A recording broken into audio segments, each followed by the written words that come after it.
الحمد لله نحمده ونستعينه ونستغفره ونؤمن به ونتوكل عليه ونعوذ بالله من شرور أنفسنا ومن سيئات أعمالنا من يهده الله فلا مضل له ومن يضلل فلا هادي له أما بعد فأعوذ بالله من الشيطان الرجيم بسم الله الرحمن الرحيم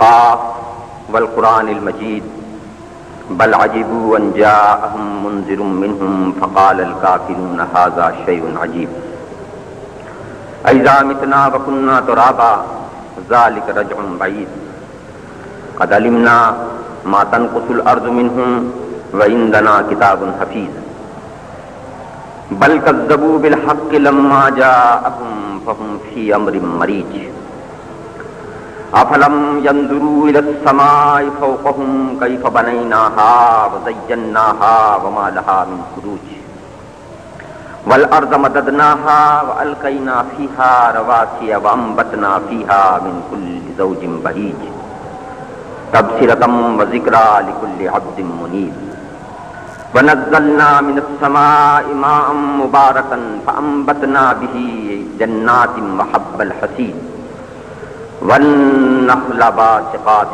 لها طلع نضيد رزقا للعباد وأحييناها به بلدة ميتا كذلك الخروج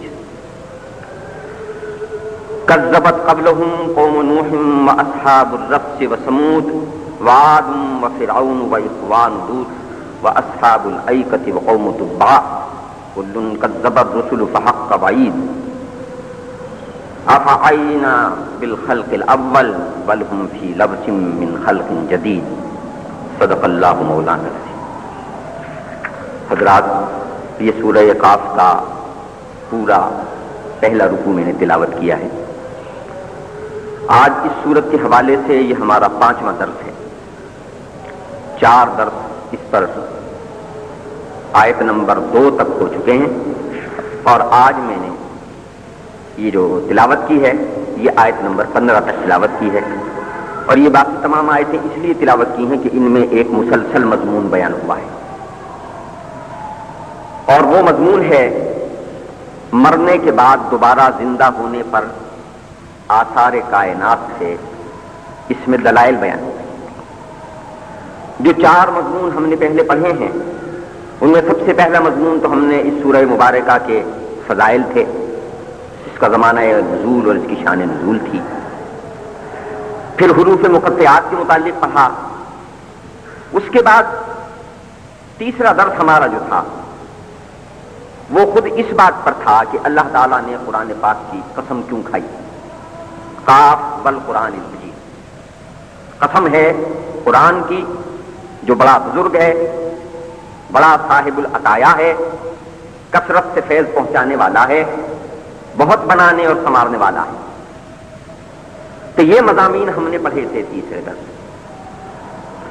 چوتھا درس جو تھا وہ اس بات پر تھا کہ رسول کی ضرورت کیوں ہے، کیونکہ اسی سورہ مبارکہ کی آیت نمبر 2 میں بات یہ کہی گئی، قرآن کی قسم کھا کے کہ بل عجبوا ان جاءهم منذر منهم فقال الكافرون هذا شيء عجيب۔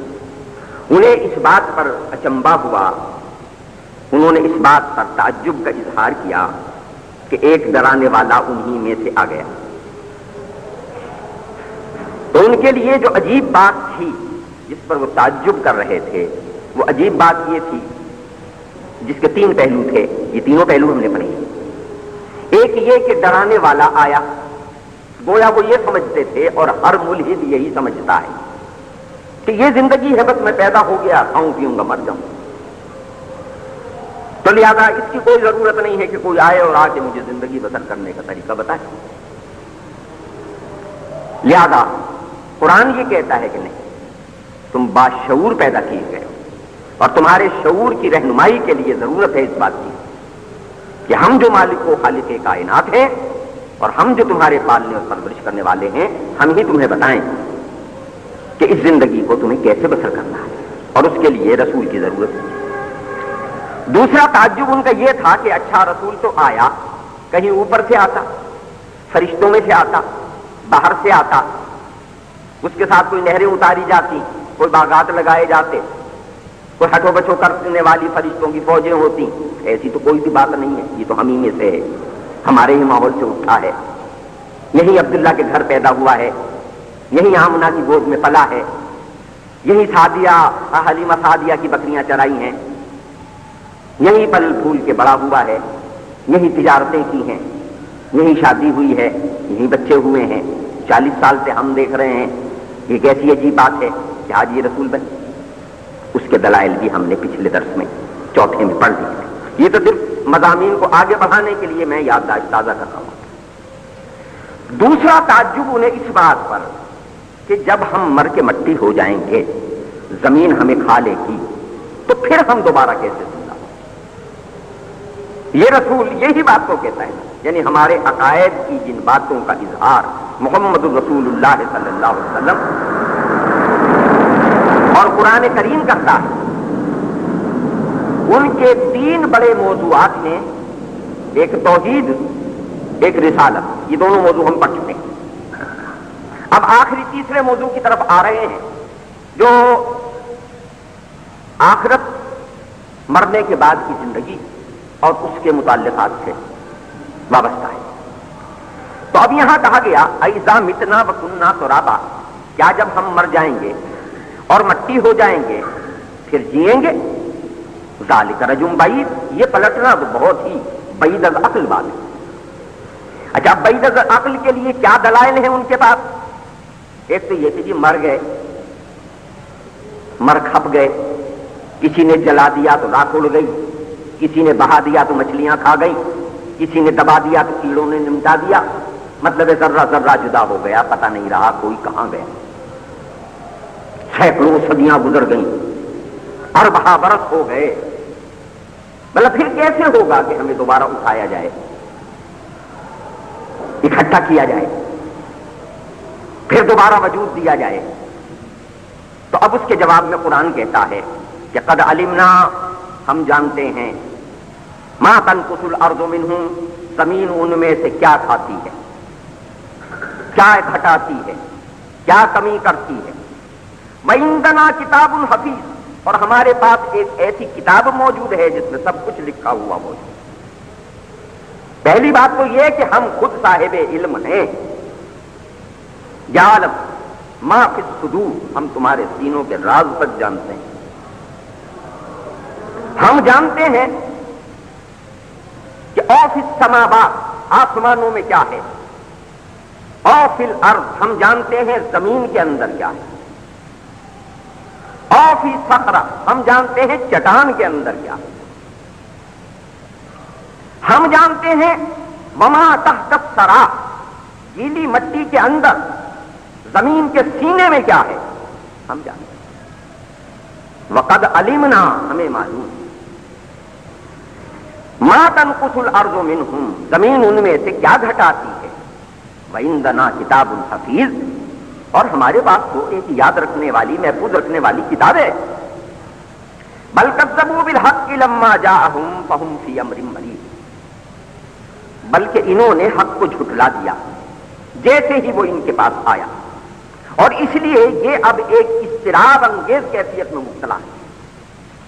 جب رسول نے آ کے انہیں آخرت کی بات سنائی، رسالت کا پیغام پہنچایا، خدا کی طرف بلایا، تو ان ظالموں نے رد کرنے میں ایک لمحہ بھی نہ لگایا.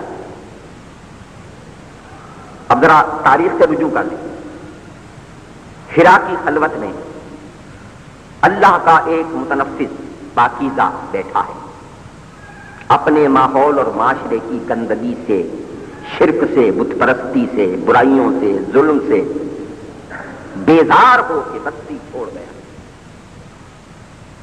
آگے اسے معلوم نہیں ہے کہ اسے کیا کرنا ہے. وہ یہاں سے ہٹ گیا ہے کیونکہ یہ سارے لوگ وہ ہیں کہ جو اس کے خیال و گمان میں، اس کی نگاہ پاک میں غلط رو ہے، غلط فہم ہے، گمراہ.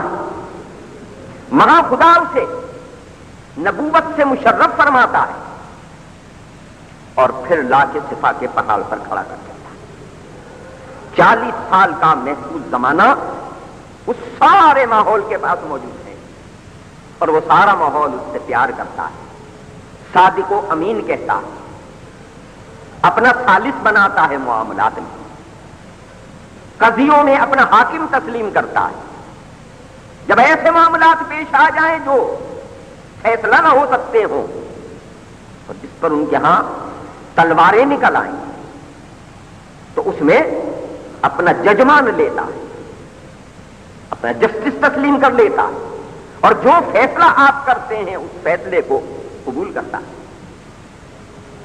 یہ 40 سال کی کہانی ہے۔ اب اچانک 40 سال کے بعد وہی ذات کہ جس کے ساتھ ان کی وابستگی کا یہ حال ہے، وہ آ کے صفا کے پہاڑ پر انہیں کہتی ہے کہ یا ایھا الناس قولوا لا الہ الا اللہ تفلحوا، لوگوں کہو اللہ کے سوا کوئی بندگی کے لائق نہیں ہے، تم فلاح پا جاؤ۔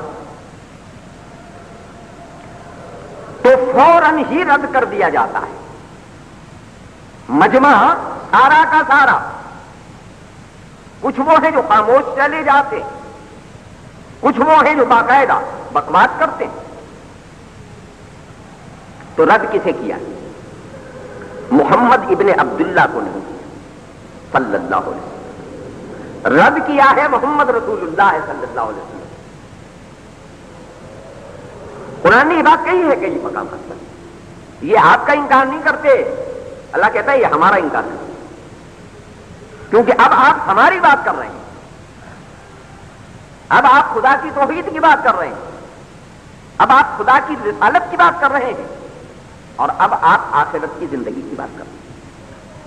تو لہذا اس آیت میں جس بات کی طرف اشارہ فرمایا گیا وہ بات یہ ہے کہ یہ سارے انکار کی عمارت کس بنیاد پر تعمیر کی ہے انہوں نے؟ اس بات پر نہیں ہے کہ کہنے والے پر اعتبار نہیں کرتے، اس بات پر بھی نہیں ہے کہ یہ کوئی نیا آ گیا ہے، جانتے ہیں، پہچانتے ہیں، یہ اس بات پر کہ بغیر سوچے سمجھے انہوں نے مسترد کر دیا۔ اگر سوچ لیتے، آگے پھر اب اس کی تفصیلات آئیں گے، اگر سوچ لیتے تو اس کائنات کا ذرہ ذرہ اس بات کی گواہی دے رہا ہے کہ جو پیغام محمد رسول اللہ صلی اللہ علیہ وسلم لے کے آئے ہیں یہ پیغام برحق ہے، اتنا برحق ہے کہ ہر چیز کا انکار عقلاً ممکن ہے، مگر محمد صلی اللہ علیہ وسلم کے لائے ہوئے نظام کا انکار عقلاً ممکن نہیں۔ میں نے لفظ عقلاً بہت سوچ سمجھ کے استعمال کیا ہے، آگے انشاءاللہ جب اسی کی آیات کا آپ مفہوم دیکھیں گے تو آپ خود کہیں گے کہ اس کا عقلاً انکار ممکن نہیں۔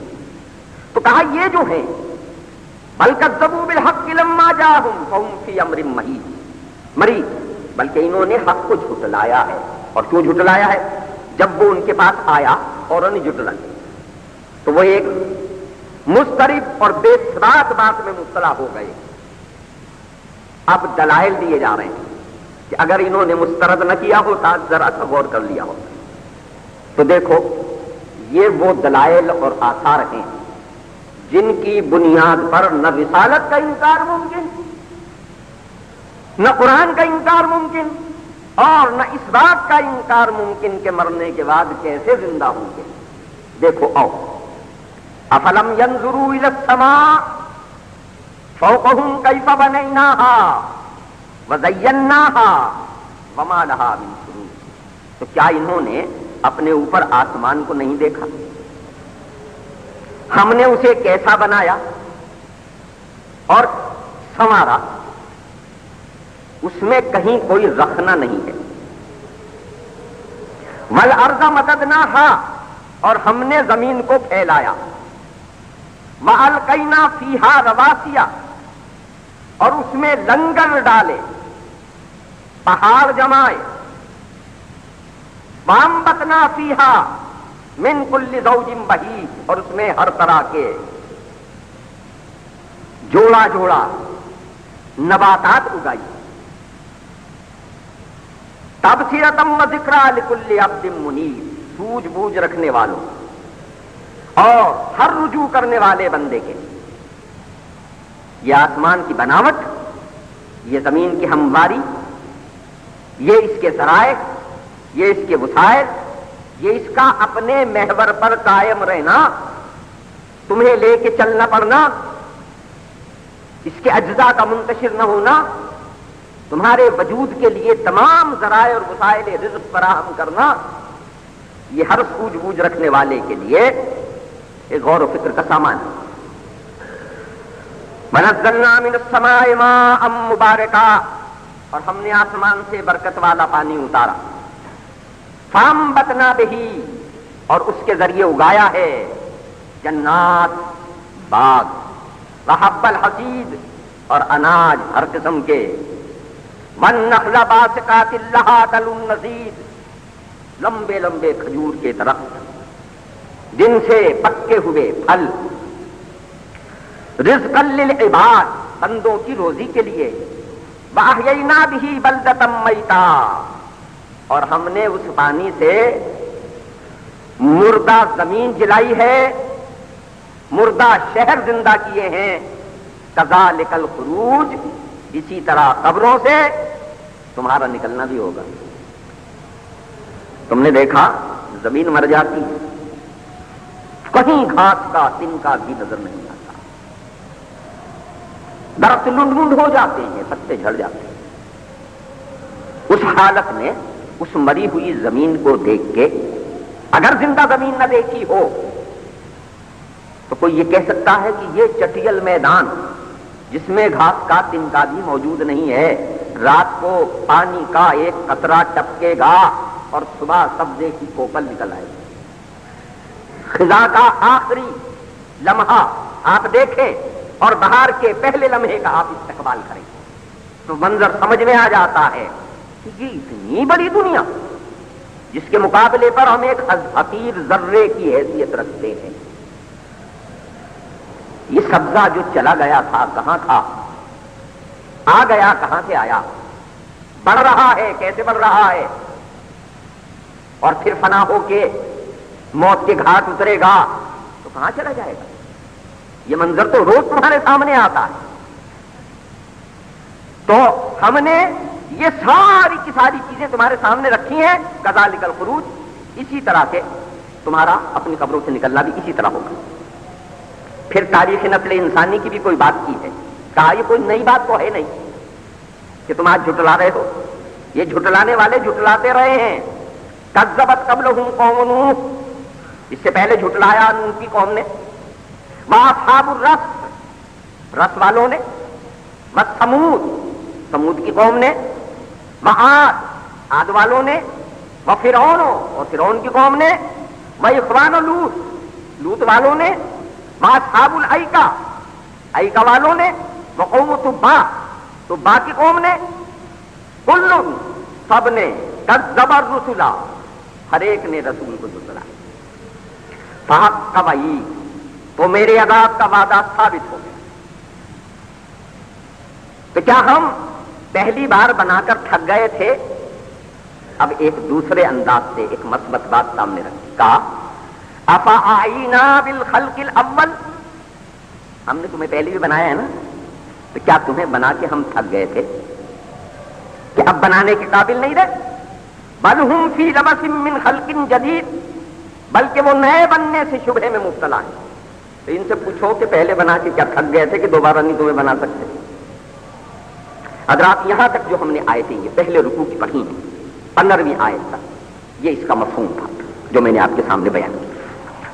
تو اس کی آیت نمبر 2 تک ہم پڑھ آئے، اب 3 سے آگے 15 تک کے مضامین پر گفتگو کریں۔ بات یہ کہی گئی کہ ایک تو انہوں نے انکار کیا رسول کا، آخر میں نسل انسانی کی بات کر کے کہا تو یہ بھی کوئی نئی بات نہیں، یہ ساری اقوام یہی کرتی رہی، رسول کا انکار کرتی رہی ہیں، آخرت کا انکار کرتی رہی۔ ذرا ان دلائل پر نظر ڈالو، یہ جو تمہارے سروں پر آسمان ہے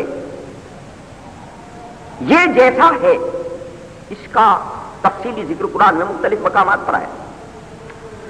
مثلا سورۃ الملک میں کہا سماوات طباقا، ہم نے آسمان کو طبقاً درجہ بدرجہ بنایا، درجات بنائے۔ وَزَيَّنَّا السَّمَاءَ الدُّنْيَا بِمَصَابِيحَ، اور یہ جو آسمان دنیا ہے اسے ہم نے ستاروں سے مزین کر رکھا ہے، یہ دنیا کا انسان نہیں بنا۔ یہ ساری کی ساری چیزیں پیدا کی ہم نے، پہلے کہیں موجود تھیں؟ ان کے لیے تو تم کہہ دو گے کہ صاحب یہ تو پتہ نہیں کب سے موجود ہیں، ہم انہیں کیا جانے۔ تمہارے اپنے وجود پر نظر کی، تم تو پیدا ہوتے ہو، تمہارے بچے پیدا ہوتے ہیں، پھر تمہارے باپ دادا مر جاتے، یہ سارا نظام تخلیق یہاں چل رہا ہے، اسے کون چلا رہا ہے؟ اور پھر یہ دیکھو کہ کیسا بنیناہا، ہم نے اس آسمان کو کیسا بنایا، مزیناہا، اسے ہم نے کیسا آراستہ کیا ہے۔ اس دنیا کے اوپر چمکنے والے اس آسمان کی بات یہ ہے کہ ذرا اندازہ تو کرو، زمین پر ہم نے ستارے نہیں بنائے، ریت کے ذرے بنائے، تم ان کی گنتی نہیں کر سکتے۔ ہم ایسے بنانے والے ہیں کہ ہم نے آسمان پر ستارے بھی اتنے ہی بنائے ہیں کہ تم ان کی گنتی کر سکتے۔ میں اور آپ جس زمانے میں رہتے ہیں یہ بڑا سائنس کا زمانہ کہا جاتا ہے۔ وہ اب تک جن ستاروں کو شمار کر پائے ہیں، اس پہلے آسمان پر جو ہمیں نظر آ رہا ہے، جسے ہم کھلی آنکھ سے دیکھتے ہیں، اسے اپنے آلات کی آخری حد تک جتنا انہوں نے شمار کیا تو کہا کہ ہماری شماریات میں 2 ارب ستارے ہیں اس نظام کہکشاں کا۔ یہ جو پہلا ہے جس میں خود ہمارا نظام شمسی شامل ہے، اور ان 2 ارب ستاروں میں زمین تو بیچاری کوئی شے ہی نہیں نا، سورج جتنے بڑے بڑے گروہوں کی تعداد جو ہے اس کے لیے وہ یہ کہتے ہیں کہ اس میں 2 ارب ثوابت ہیں، اور ان 2 ارب کا حال یہ ہے کہ زمین تک ان کی روشنی پہنچنے کے لیے 10 لاکھ برس لگتے ہیں۔ یہ سائنسدان کہہ رہے ہیں۔ ذرا پھر زمین اللہ تعالیٰ کی کائنات کی وسعت کا اندازہ کیجیے گا۔ یہاں تو ایک مختصر سا جملہ قرآن نے کہا، افلم ينظروا الى السماء فوقهم كيف بنيناها وزيناها، اپنے اوپر دیکھا ہے تم نے، ہم نے آسمان کو کیسا بنایا، کیسا زینت دیا ہے اس کو۔ اب یہ جو 2 ارب ثوابت اور سیارے چمک رہے ہیں زمین پر، ان کی روشنی اور روشنی کی رفتار کا حال کیا ہے؟ 1,86,000 میل 1 سیکنڈ میں طے کرتی ہے روشنی۔ آپ پڑھے لکھے لوگ بیٹھے ہیں، یہ ہم دین کی بات قرآن کے حوالے سے نہیں کہہ رہے، ہم دین کی بات سائنس کے حوالے سے کہہ رہے ہیں۔ وہ جو کہتا ہے وہ کہتا ہے کہ سب سے تیز رفتار ہے روشنی، اس کی رفتار کا حال کیا؟ 1,86,000 میل 1 سیکنڈ میں طے کرتی ہے۔ اب انہوں نے ریڈیائی حیض کا جو نظام ہے اس میں ایک اسکیل بنایا ہے پیمائش کا، اس پیمائش کے اسکیل کا نام ہے 3C285۔ یہ ناپ ہے، روشنی کی رفتار کی پیمائش کرنے کے لیے ایک نیا اسکیل نکالا ہے۔ وہ 1,86,000 والی برس میل والی بات پرانی ہو گئی، سائنس اب اس سے آگے بڑھائی۔ وہ کہتے ہیں اس اسکیل سے ہم نے ناپا تو اس نظام کہکشاں میں بے شمار سیارے ایسے ہیں کہ جن کا نور زمین پر پہنچنے کے لیے 4 ارب نوری سال لگتے ہیں، تب وہ روشنی یہاں پہنچتی۔ 4 ارب نوری سال، یہ میرے آپ کے سال نہیں 365 دن والے، یہ وہ سال جس کا اسکیل میں نے آپ کو بتا دیا ہے۔ وہ جو 3C285 اسکیل ہے جس میں ان کی شعاعوں کو پہنچنے کے لیے تیز رفتار، دنیا کی سب سے زیادہ تیز رفتار ہے روشنی۔ یہ جو روشنی اب پہنچ رہی ہے یہ 4 ارب نوری سال پہلے وہاں سے چلی تھی تو تمہاری زمین پر اب پہنچی۔ یہ کس نے کہا؟ مولوی صاحب نے نہیں کہا، مفتی صاحب نے بھی نہیں کہا، یہ کہا سائنسدان نے۔ اس کائنات کی وسعت کا اندازہ کیا۔ اللہ کہتا ہے یہ آسمان ہم نے بنائے، یہ آسمان ہم نے مزین فرمائے۔ اب 3 باتیں سامنے آتی ہیں، کیا یہ خود بن گئے بغیر کسی بنانے والے؟ تو اگر یہ خود بن گئے بغیر کسی بنانے والے کے تو ان میں نظم اتنا نہیں ہو سکتا، کیونکہ نظم اسی وقت قائم ہوتا ہے جب کہ کوئی ناظم ہو، اور ناظم باشعور ہو، شعور کے ساتھ بنانے والا ہو، اس میں توازن قائم کرنے والا ہو، ورنہ اس کے بغیر وہ قائم نہیں ہے۔ یہ زمین اپنے محور پر تیر رہی ہے، سورج بھی تیر رہا ہے، سیارے ستارے سارے تیر رہے ہیں، ٹکرا کیوں نہیں جاتی؟ اپنا محور چھوڑ کیوں نہیں دیتی؟ جب تک کسی چیز کو کوئی اٹھائے نہیں وہ اٹھتی نہیں، اور اسی اٹھانے والی چیز کو آدمی اٹھائے گا تو اس کا انداز اور ہوگا، اور بندر اٹھائے گا تو اس کا انداز اور ہوگا۔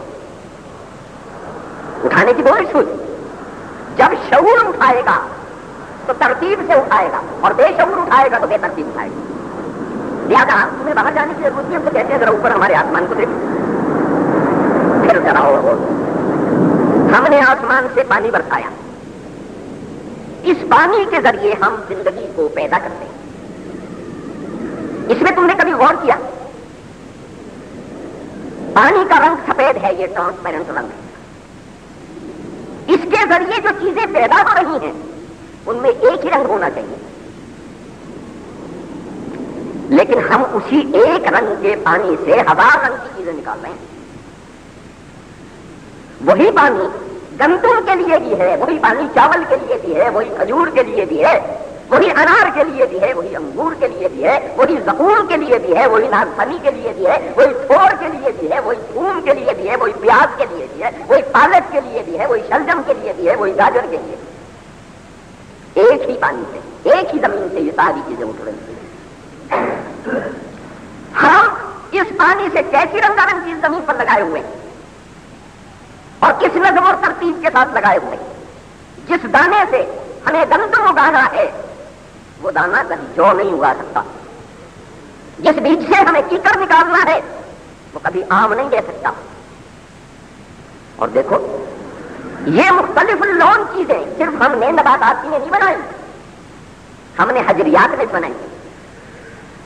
مادہ حجریات بھی ایک ہی ہے جیسے کہ پانی ایک ہے، یعنی جس وقت آپ ان اشیاء کو جو ٹھوس اور جامد ہیں ان کو تجزیہ کرتے ہیں تو جب آخری جزو پر پہنچتے ہیں تو آپ کہتے ہیں کہ صاحب یہ الیکٹرون ہے، یہ پروٹون ہے، یہ جسم مرکزی ہے۔ یہ ساری چیزیں موجود ہیں، تو تم نے غور کیا کہ ہم نے پہاڑوں کو کیسا بنایا؟ کسی کو سفید بنایا، کسی کو سرخ بنایا، وغیرہ کو سود، اور کوئی بالکل کالا بھجنگ بنایا۔ تو وہاں بھی مادہ تخلیق ایک ہے لیکن منظر تخلیق جدا ہے۔ پھر تم نے دیکھا کہ سمندر کا پانی بھی ہمارا ہی ہے اور دریا کا پانی بھی ہمارا ہی ہے۔ ہم نے میٹھے پانی سے بھی تمہارے لیے غذا اگائی اور نمکین پانی سے بھی غذا اگائی۔ اگر تمہاری عقل سے فیصلہ پوچھیں تو سمندر کا پانی ایسا ہے کہ زبان پر رکھو تو زبان جل جائے، اتنا کڑوا ہے۔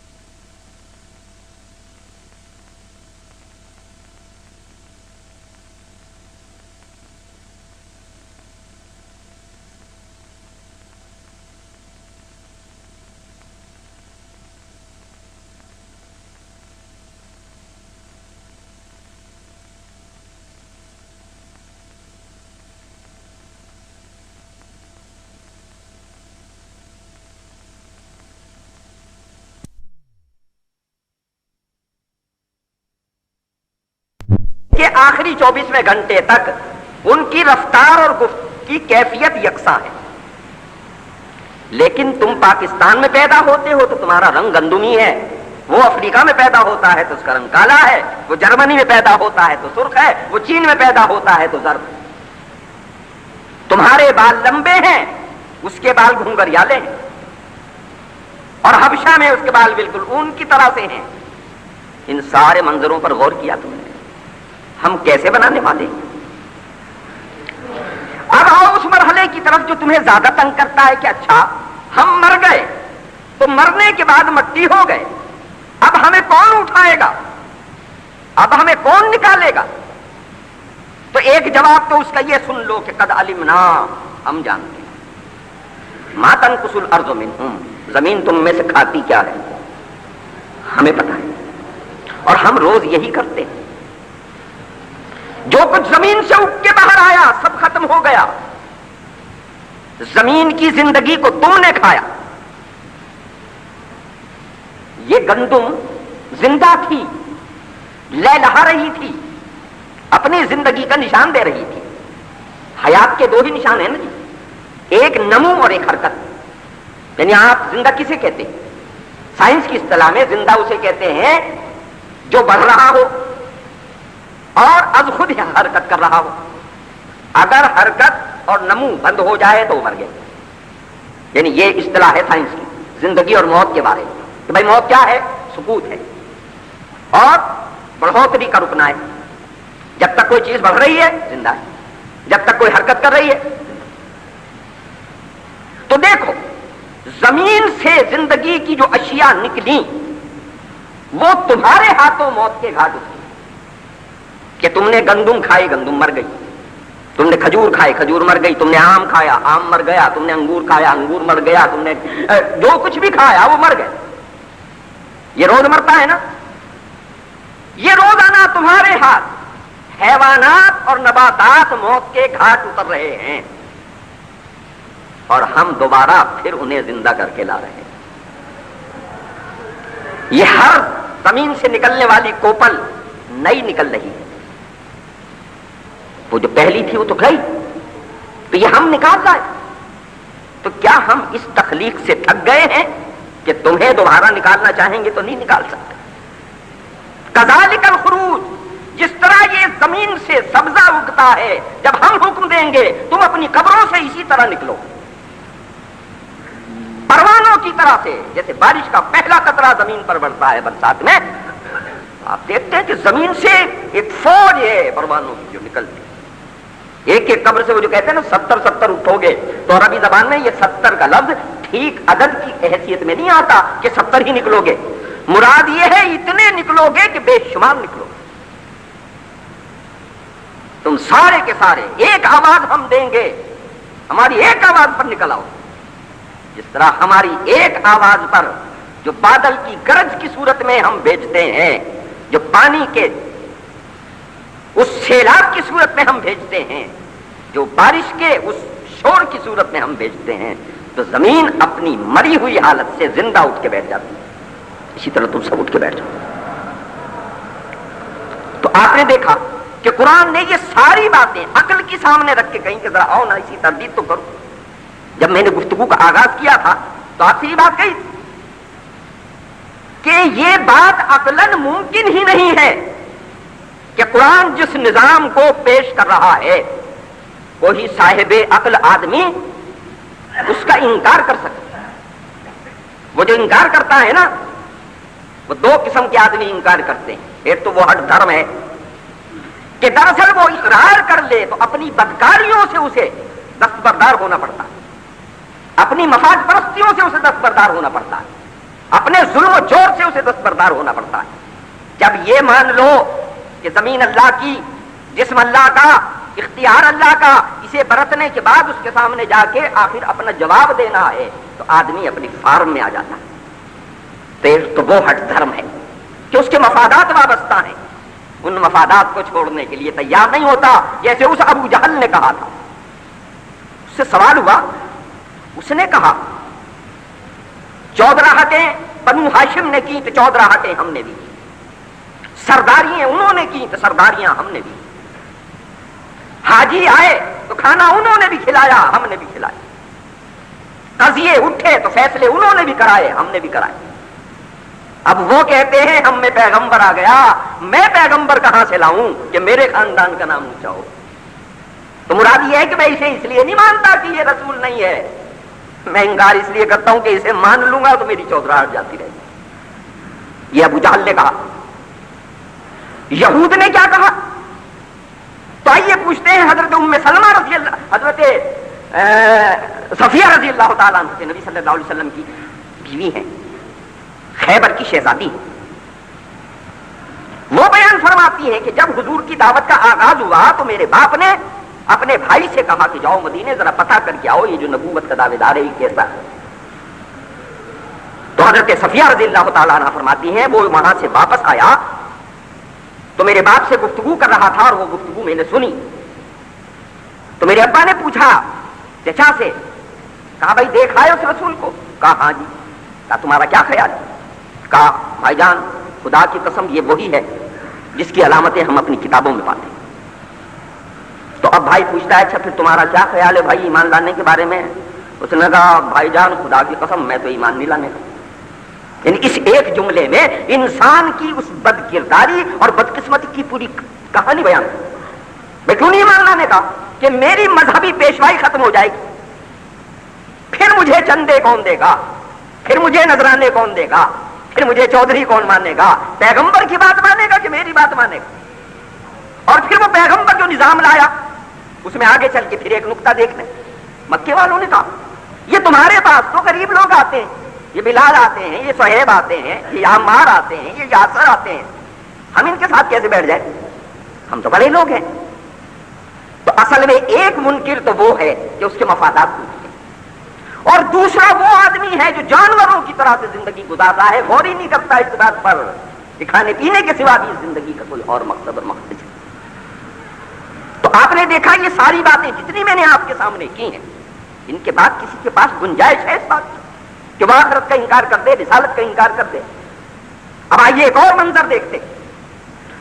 یہاں جب یہ بات شروع کی گئی تھی سورہ قاف کی ابتدا میں، تو اللہ نے محمد صلی اللہ علیہ وسلم کے صاحب نبوت ہونے اور صاحب رسالت ہونے اور برحق ہونے کی دلیل کیا دی تھی؟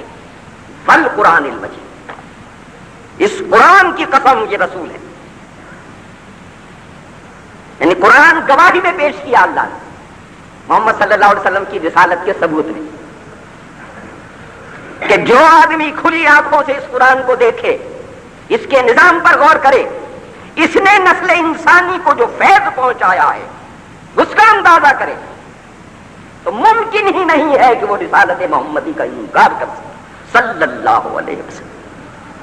تو پھر بدقسمت ہیں وہ لوگ، وہ تو ہے ہی بدقسمت، جنہوں نے نہیں پہچانا رسول کو۔ اس آخری 2-4 منٹ میں یہ جو آج اور کل کا ہنگامہ ہے اس کے متعلق ایک دو باتیں عرض کریں۔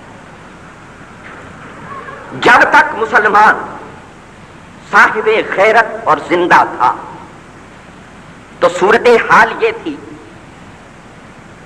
کہ غیر مسلم کو بھی یہ جرأت نہیں ہوتی تھی کہ وہ آپ کے کسی بزرگ کے خلاف کوئی زبان کھول سکے۔ میں نے رسول کی بات نہیں کی، عام بزرگ کی بات کی۔ اور ایک بات میں اور بھی عرض کروں کہ وہ آدمی بڑا ہی بدقسمت ہے جسے گفتگو کا سلیقہ نہ آتا۔ آدمی کس بنیاد پر؟ ہم تو اپنے دشمن کا نام بھی لیتے ہیں تو صاحب لگا کے لیتے ہیں، کیونکہ اسلام ہمیں یہ بات سکھاتا ہے اور یہ دنیا کا معروف اخلاقی طریقہ ہے کہ آپ اگر کوئی اعتراض بھی کسی پر کرتے ہیں تو احترام کے ساتھ کریں۔ لیکن ایسا بدبختی کا زمانہ آیا کہ اب مسلمانوں کے گھر میں ایسے بچے پیدا ہوئے ظالم کہ جو رسول اللہ صلی اللہ علیہ وسلم اور آپ کی امہات المومنین کے خلاف ایسی ناپاک زبان استعمال کرے جیسی اس کتاب میں استعمال ہوئی ہے جس کے لیے آج مظاہرہ بھی کیا جا رہا ہے۔ تو ہم اس میں حصے دار بننے کے اس کتاب کی مذمت بھی کرتے ہیں، لیکن دو باتیں، ایک یاد دہانی کے طور پر اور ایک خدا کے حضور اپنی جواب دہی کے خطرے سے۔ پہلی بات تو یہ بھائی کہ جب تک اس قوم میں علم دین شہید پیدا ہوتے تھے تو پھر یہاں کسی کی یہ جرأت نہیں تھی کہ محمد صلی اللہ علیہ وسلم کے خلاف زبان کھولے۔ آپ کے دشمن کا انداز جنگ تبدیل ہو گیا۔ اس نے کہا وہ کام جو ہم اپنوں سے کراتے تھے اب اپنوں سے نہ کراؤ، مسلمانوں کی گمراہ اولادوں سے کراؤ۔ لہذا اب وہ کتاب کسی ہندو نے نہیں لکھی، کسی عیسائی نے نہیں لکھی، کسی یہودی نے نہیں لکھی، وہ کتاب لکھوائی گئی مسلمان سے جس کا نام مسلمان ہے۔ مسلمان رشد. تو آپ نے دیکھا کہ یہ زمانہ آ گیا کہ مسلمانوں کے گھر میں ایسے لوگ جنم لینے لگے کہ جو رسول اللہ صلی اللہ علیہ وسلم کی معاذ اللہ ثم معاذ اللہ بے عزتی کرے اور اسے مال کمانے کا ذریعہ بنائے. اور صورت حال یہ ہو کہ وہ صاحبان اختیار اور اقتدار جو ذرا ذرا سی باتوں پر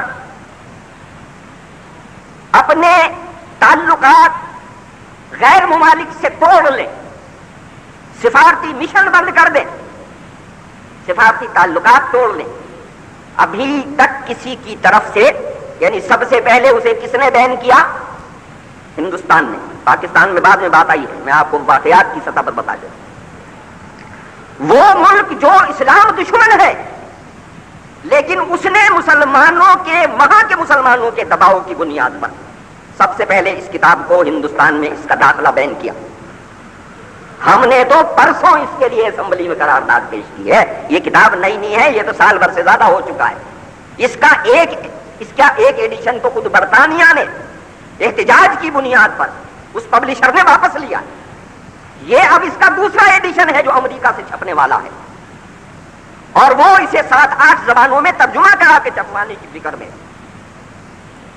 تو حضرات اس میں دو باتیں کہنی تھی. ایک بات تو یہ کہ یہ صورتحال جو ہے اس میں چوکنا رہنے کی ضرورت ہے. میں نے ٹی وی پر اس کتاب کے سلسلے میں جو بیانات آئے وہ 3 آدمیوں کے تھے، 4 کے وہ میں نے بڑے غور سے سنے. مولانا فضل الرحمان صاحب کا بیان تھا، نوابزادہ نصر اللہ صاحب کا بیان تھا، اور مجھے سب سے زیادہ حیرت ہوئی اور میں سمجھتا ہوں سب سے زیادہ سائنٹیفک اور سسٹمیٹک بیان جو تھا وہ اس غیر مسلم نمائندے کا تھا اسمبلی کے، جو اقلیتوں کا نمائندہ ہے، جارج نام ہے غالباً اس کا، عیسائی ہے. اس نے کہا کہ یہ بھی کہا ہم اس کی مذمت کرتے ہیں، مگر اس نے یہ بھی کہا کہ یہ دراصل مسلمانوں کے خلاف سازش ہے اور سازش انہیں تشدد پر ابھارنے کے لیے، کیونکہ ہم اس وقت ایسے نازک مرحلے پر بیٹھے ہیں کہ ادھر افغانستان کا مسئلہ اپنی آخری سطح پر ہے کہ آج ان کی شورا کا اجلاس ہو رہا ہے جہاں اس اسلامی حکومت کے قیام کا فیصلہ کیا جانا ہے. اور اسلامی حکومت نہ روس کو قبول ہے نہ امریکہ کو قبول. ادھر فلسطین کا مسئلہ 1 سال سے زائد عرصہ ہو گیا کہ عدم تشدد کی صورت میں ان کی تحریک چل رہی، یعنی بندوقوں کے مقابلے پر وہ سینے لے کے آ گئے، فوجوں کے مقابلے پر وہ نابالغ بچے لے کے آ گئے ہیں. اور 1 سال سے انہوں نے یہ بات عملاً ثابت کر دی ہے کہ ہم تشدد پسند نہیں ہیں، ہم مظلوم ہیں. لہذا یہ صورتحال، یہ بات میں اس کے حوالے سے کہہ رہا ہوں، اس عیسائی نمائندے کہ مسلمان قوم کو تشدد کے راستے پر ڈالنے اور ان دونوں کاموں کو سپتاج کرنے کا یہ ایک ذریعہ. لہذا بھائی آج اس کے سلسلے میں آپ نے مظاہرہ کرنا ہے. قادیانیوں کے سلسلے میں بھی اسلام آباد میں ایک مظاہرہ ہو رہا ہے اور کچھ لوگوں کو شوق ہی ہے مظاہرہ کرنے کا، تو وہ بھی کچھ مظاہرہ کرنے نکلے ہیں. تو لہذا مجھے ساروں سے گزارش ایک ہے کہ ہماری لڑائی اس دشمن سے ہے، پاکستان کی بسوں سے بھی نہیں ہے، دکانداروں سے بھی نہیں ہے، مکانداروں سے بھی نہیں ہے، اور میری اور آپ کی بھی کوئی لڑائی نہیں ہے. لہذا اگر کوئی مظاہرات تشدد کی صورت اختیار کرتا ہے تو آپ اپنے دشمن کے ہاتھ مضبوط کرتے ہیں. مظاہرہ پرامن ہو اور ساری دنیا کو یہ بتانے کے لیے ہو کہ ہم اس بد اخلاقی کی مذمت کرتے ہیں، ہم تو دشمنوں کا نام بھی عزت سے لیتے ہیں. تم ظالموں ایسی کتابیں چھاپتے ہو کہ جو ہمارے سب سے مقدس آدمی کے خلاف، ہمارے رسول کے خلاف، اس کے ساتھیوں کے خلاف، اس کے اہل و عیال کے خلاف نازیبا زبان استعمال کرنا. لہذا اس مظاہرے میں شرکت بھی کیجیے، امن کو قائم بھی رکھیے، مظاہرہ بھرپور کیجیے، جس مقام پر ہیں اس مقام پر اپنی طاقت کو اس کے خلاف امن کے ساتھ استعمال کرنے کی کوشش کیجیے. اور دوسری بات یہ یاد رکھیے، یہ پاکستان اسلام کے نام پر بنا ہے، اپنی آپس کی چودراہٹوں میں اسے داؤ پر نہ لگاؤ. یہاں یہ سازشیں نہ پنپنے دو کہ وہاں میری پارٹی کی حکومت ہے اور یہاں تیری پارٹی کی حکومت ہے. ظالموں یہ پاکستان رہا تو تیری پارٹی بھی رہے گی اور میری بھی نہیں رہے گی، اور اگر یہ نہ رہا تو کوئی پارٹی نہیں رہے گی، کوئی حکمران نہیں رہے گا.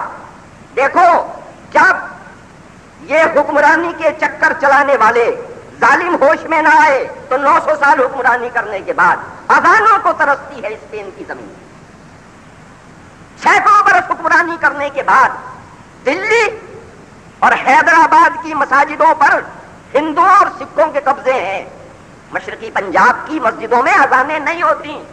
کیوں نہیں ہوتی؟ کہ ہم حکمرانیوں کے چکر میں پڑے رہے تھے. قومیں زندہ رہتی ہیں اپنے نظریات سے زندہ رہتی ہیں, اپنے عقائد سے زندہ رہتی ہیں. سیاستیں آنے جانی چیزیں, حکومتیں آنے جانی چیزیں ہیں. لہذا ہم مذمت کرتے ہیں اس کتاب کی, ہم مذمت کرتے ہیں اس پبلشر اور اس مصنف کی, اور ہم حکومت پاکستان سے اس بات کا مطالبہ کرتے ہیں کہ جناب وہ اپنے سفارتی اور حکومتی ذرائع استعمال کریں, امریکہ اور برطانیہ کو اس بات پر مجبور کریں کہ یہ کتاب نہ چھاپی جائے. کوئی صاحب یہ نظیر نہ بنائے کہ جی وہ تو آزاد ملک ہے, ان کا پریس آزاد ہے. نہیں, وہ اتنا آزاد نہیں ہے جتنا پاکستان کا آزاد ہے کہ جو مرضی آئے چھاپ دے. وہ اتنا آزاد ہے کہ اپنے نظریات کے خلاف کچھ نہیں چھاپ سکتا. اور جب انہوں نے سعودی عربیہ کے خلاف ایک فلم بنائی تھی اور سعودی عرب نے ان سے سفارتی تعلقات توڑنے کی دھمکی دی تھی, تو وہ فلم بی بی سی کے اس ادارے کی تھی کہ جو ان کا ٹیلی ویژن کا ادارہ ہے. وہ فلم انہیں واپس لینی پڑی. لہذا ہم یہ کہتے ہیں کہ حکومت پورے زور کے ساتھ برطانیہ اور امریکہ کو اس کے نتائج سے آگاہ کرے کہ ہم ان کے مال کا بائیکاٹ کریں, ہم ان کے سفارت خانوں کا گھیراؤ کریں, ہم ان کے ساتھ تعلقات جو ہے اس کو قائم نہیں رہنے دیں گے اگر ہمارے رسول صلی اللہ علیہ وسلم کے خلاف یہ بکواسیات وہاں سے چھپنی بند نہ ہوئی. آپ اس بات کی میں میرے ہم نوا ہیں, میں جو کہہ رہا ہوں یہ ٹھیک ہے. یہ تمام قسم کی پارٹی پالیٹکس سے باہر کی بات ہے. یہ میرے ایمان کی بات ہے, یہ آپ کے ایمان کی بات ہے. اللہ تعالیٰ ہمیں ایمان کے ساتھ رکھے, اللہ ہمیں ایمان کے ساتھ اٹھائے. وآخر دعوانا الحمدللہ رب العالمین.